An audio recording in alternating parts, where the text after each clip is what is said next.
Hello friends, M. Night Shyamalan pulled off his greatest twist yet with last year's Split, which in its final scene revealed it had been a secret sequel to 2000's Unbreakable all along. This week on Heat Vision Breakdown, we look forward to Glass and ask if Shyamalan can pull off something almost no one can, creating an original trilogy that's actually good, and then walking away from it.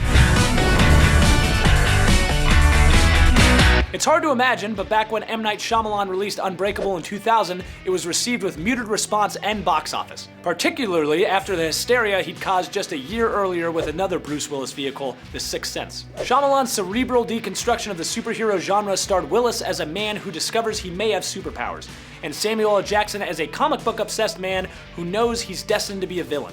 Hard to imagine a condescending comic book shop owner becoming a bad guy. Behold, I am the Collector! Unbreakable came at a time before the modern superhero boom, arriving just months after Bryan Singer's X-Men slowly started to convince mainstream audiences that folks wearing spandex, or more accurately for the time, black leather, were cool. Shyamalan wasn't allowed to mention the words comic books or superheroes in the marketing because Buena Vista didn't think audiences would connect with that.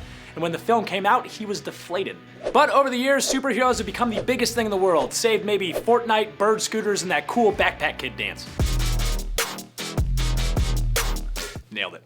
And Unbreakable has become regarded as one of the great superhero films of all time. Little did audiences know, 17 years later, Shyamalan would revive the franchise for a film starring James McAvoy as a man with multiple personalities and Anya Taylor-Joy as a high schooler held prisoner by him and forced to face his villainous beast personality head-on. Shyamalan had actually written McAvoy's character, Kevin Wendell Crumb, there's a name, into the Unbreakable script, but he didn't quite fit in, making it all the more amazing that when Glass opens next year, it'll be a trilogy 18 years in the making. It can buy cigarettes. You have to be 21 in What? California. Since when? Unbreakable is also rare in the world of trilogies in that it's not only not based on previously released materials, but it presumably is not going to spawn endless sequels. And assuming Glass is actually good, it will be the rare trilogy with 3 solid entries. Sorry, Godfather and The Matrix. You know which ones I'm talking about. Why am I here? Meanwhile, a trilogy rarely ever stays a trilogy. After Lord of the Rings, director Peter Jackson went on to make The Hobbit, which turned a 300-page children's book into a bloated prequel trilogy with romantic dwarf subplots and the worst CG horse in cinema history. The same thing happened with Star Wars and Indiana Jones, one of the greatest trilogies of all time, which ballooned to include a 4th and now a 5th installment. It would honestly make more sense for someone to be looking for Indy's own tomb at this point. It's not the years, it's the mileage. It is true that there have been a handful of great trilogies based on original concepts. Robert Zemeckis' Back to the Future, excluding maybe the 3rd one, Robert Rodriguez's Mariachi trilogy, Sam Raimi's Evil Dead, even Edgar Wright's Cornetto trilogy if you want to get really loose with how you define a cinematic trilogy. Yeah, boy!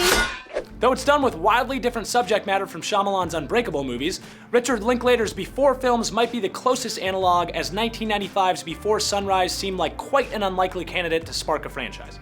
The romantic series starring Ethan Hawke and Julie Delpy just kept going every 9 years, against the odds, like that couple from high school who got married and everyone thought would break up.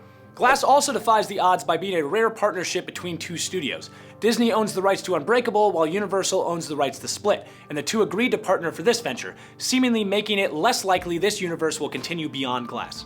There'd be nothing inherently wrong with Unbreakable spawning more films, but there's something decidedly old-fashioned and beautiful about the idea of this living as just a trilogy. Perhaps that will be Shyamalan's greatest twist, not succumbing to temptation of a sprawling universe. Also, he's a werewolf. Are you an M. Night Shyamalan fan? Did we leave out any trilogies that you would like to talk about? Let us know in the comments right down there, and check back here every Friday morning for new episodes of Heat Vision Breakdown.